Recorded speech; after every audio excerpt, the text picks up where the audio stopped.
Welcome to the ExChange Wales podcast, a series that explores research and practice sharing, evidence and care experience to build better social care in Wales and beyond. Hello and welcome to this introduction to the new ExChange podcast series with me, Martin Elliott, and I'm joined by Jeremy Dixon. We're going to use this short podcast today just to introduce ourselves, to introduce ExChange, and to tell you all a little bit about our planned series of regular podcasts. We're going to start by, as I say, introducing ourselves. So I'm going to ask Jeremy a couple of questions. So if you want to just say who you are and what your background is and how you come to be where you are now. Sure. So my name's Jeremy Dixon. I'm based at the Centre of Adult Social Care Research, and I'm currently a reader, which is a type of academic post. And I guess I've had quite a long time where I've been involved in social work, either as an academic or as a practitioner. So I qualified in 1998 at York University, and I started off doing community mental health work. I'd worked for a couple of years as a care worker in an adult detox centre in Leeds for people who had alcohol problems. And my second placement when I was a social work student was working in community mental health teams, and I quite enjoyed that. So that's where I kind of went to when I qualified. And most of my work experience was within adult mental health. So I worked in several community mental health teams in the Yorkshire area, and then I relocated to the southwest. And I was in assessment teams. I was in some mental health teams which did kind of short-term work, some which did long-term work, some which worked with people who were seen as difficult to engage. And the last kind of full-time social work job I had before I went to academia was working in forensic mental health, which is work with people who had committed offences, but it was because of their mental health problems, generally speaking. So I worked on a secure unit for 3 to 4 years. And I guess that's what brought me into research, because a lot of other people in the unit were involved in doing research, and it made me realise there wasn't very much social work research in that area. So I got to doing a professional doctorate and eventually kind of went full-time into academia. So I've been here ever since, really, and I'm based at Cardiff at the moment. That's also where I did my doctorate, but I've worked in a few other places in between as well. Okay, so I guess that's my practice background in a nutshell as well. So, Marty, do you want to tell us a little bit about what your background is in terms of social work and social care? Yeah, so a bit like you, really. I qualified as a social worker in 1996, I believe, and worked in Cardiff immediately after qualifying. So my background is in children's services, in all sorts of bits of local authority children's services. So I've worked in intake and assessment teams. I spent a period of time working in a fostering and adoption team, doing assessments of short break carers for disabled children and their families. I did some work in commissioning and contracting, covering both adults and children's services, actually. So I was covering things like the purchase of fostering placements, residential care, day services for adults.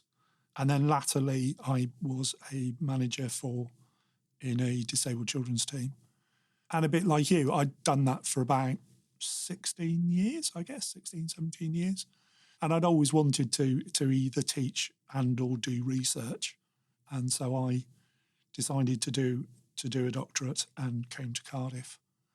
And luckily for me, my completing my doctorate tied in with Cascade being established. So Cascade is the Children's Social Care Research and Development Centre, which was set up in Cardiff literally the last year that I was doing my PhD, and I got a job in that centre, and I've been here ever since.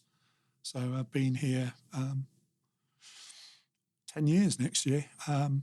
In terms of research, I'm interested in quite a few areas of children's social care, really, but predominantly things around children who are looked after by the state, including the workforce, so things around people working in residential children's homes. I'm interested in secure accommodation for young people. So quite a range of subjects, really.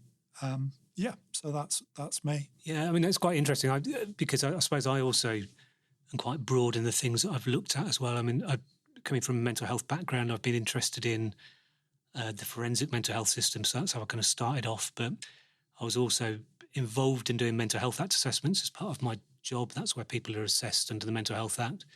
So I've looked at that, particularly on carers' views.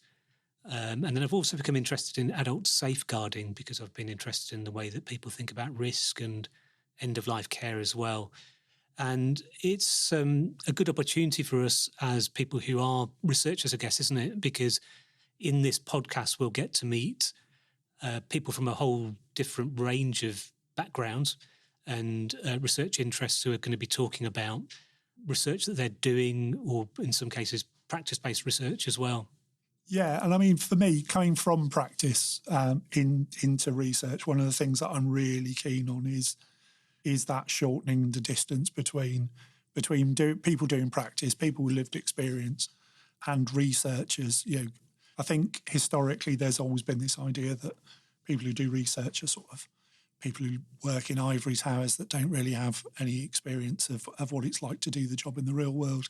And actually, there are a lot of researchers who've come from practice, and I don't think research is sort of an add-on to social work practice. It's not something that you just do when you're getting your social work qualification or read about whilst you're getting your social work qualification. It should be something that informs how we develop services and how we improve services and how we improve outcomes for people who use services. So I think for me, one of the main drivers of doing something like the podcast is to try and make research as accessible as possible for people that we know are really time poor. So they've got very busy, very stressful jobs, and they don't have time to read academic articles often. Yeah, I mean, I can associate with that because I suppose when I was in practice, I was interested in research and I did try and look at things like the British Journal of Social Work, for example.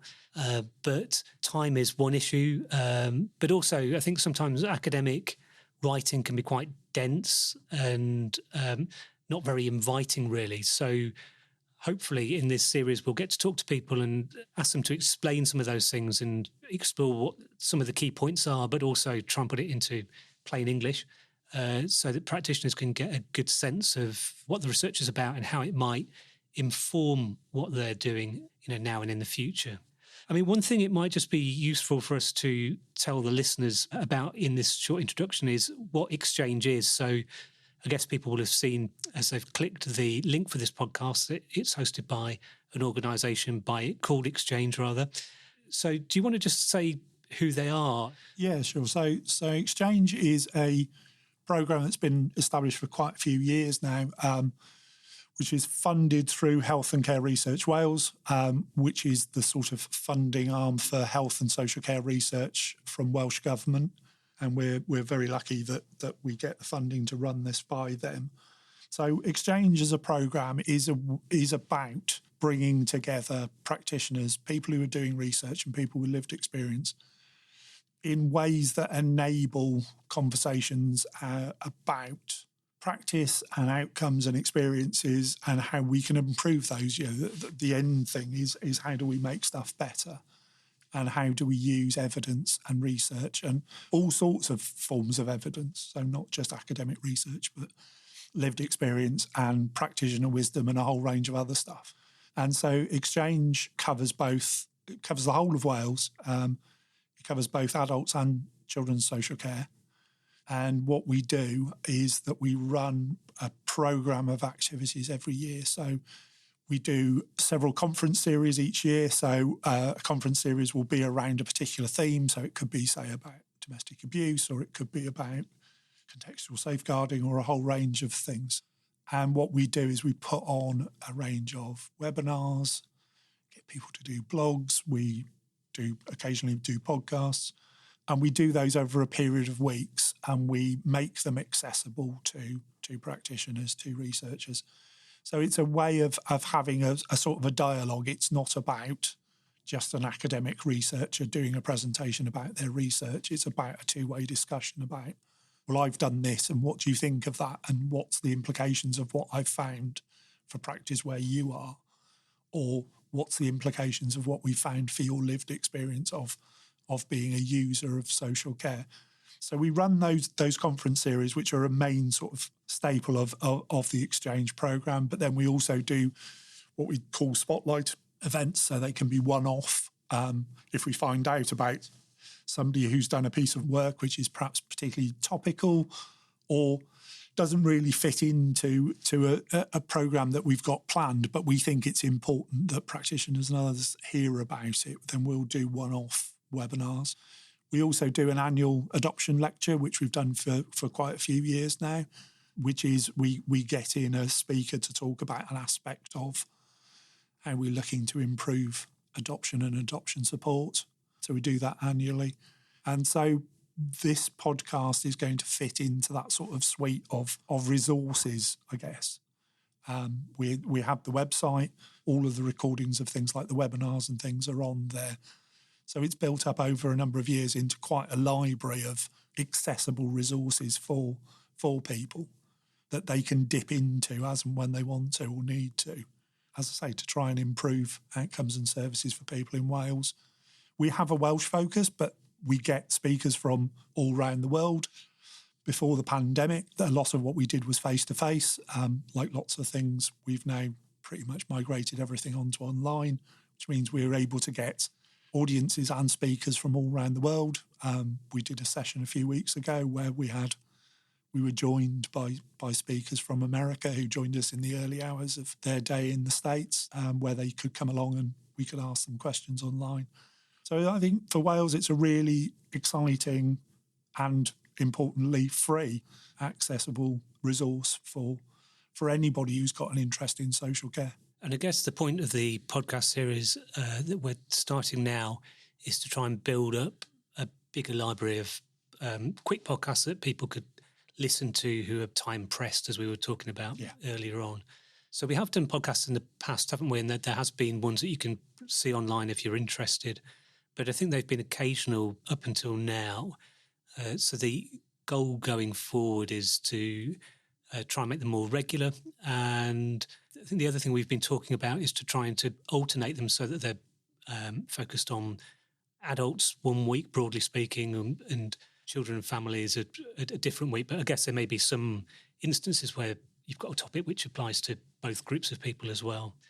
Yeah, as you mentioned before, I think the aim is to kind of try and bridge the practice academic divide. So there are a number of different social work podcasts, but I think our aim is to focus primarily on research, but to also try and keep it relatively short and sweet so that... Yeah. So I think the aim would be, like you say, use accessible language. So it's not very academic in inverted commas. It's accessible to people. It uses accessible language. It's also not a marathon listen. It's intended to be a sort of a 20 or 30 minute sort of bite-size thing on a particular topic that somebody could listen to in the car or whilst they're walking the dog or whenever they've got time. And we know that some particular topics will be of more interest to some people than others, so people will dip in and out of them based on what their interests are, and that we're hoping to make it varied. Social care is such a broad thing, especially when you're trying to cover adults and children's social care. There's lots of opportunity for having quite a varied programme of podcasts, and I think that's what we're aiming for. So maybe that just leaves us to say thanks for listening to this short introduction. We hope you'll join us for the forthcoming podcasts, which are going to be released over the next few months. Thank you for tuning in to this episode of the ExChange Wales podcast. At ExChange Wales, we connect researchers, practitioners, and people with lived experience to share evidence, practice, and insights that shape social care. Our work spans children's and adult social care, and we're also exploring the growing role of artificial intelligence in the sector. If you'd like to learn more or get involved, please visit exchangewales.org.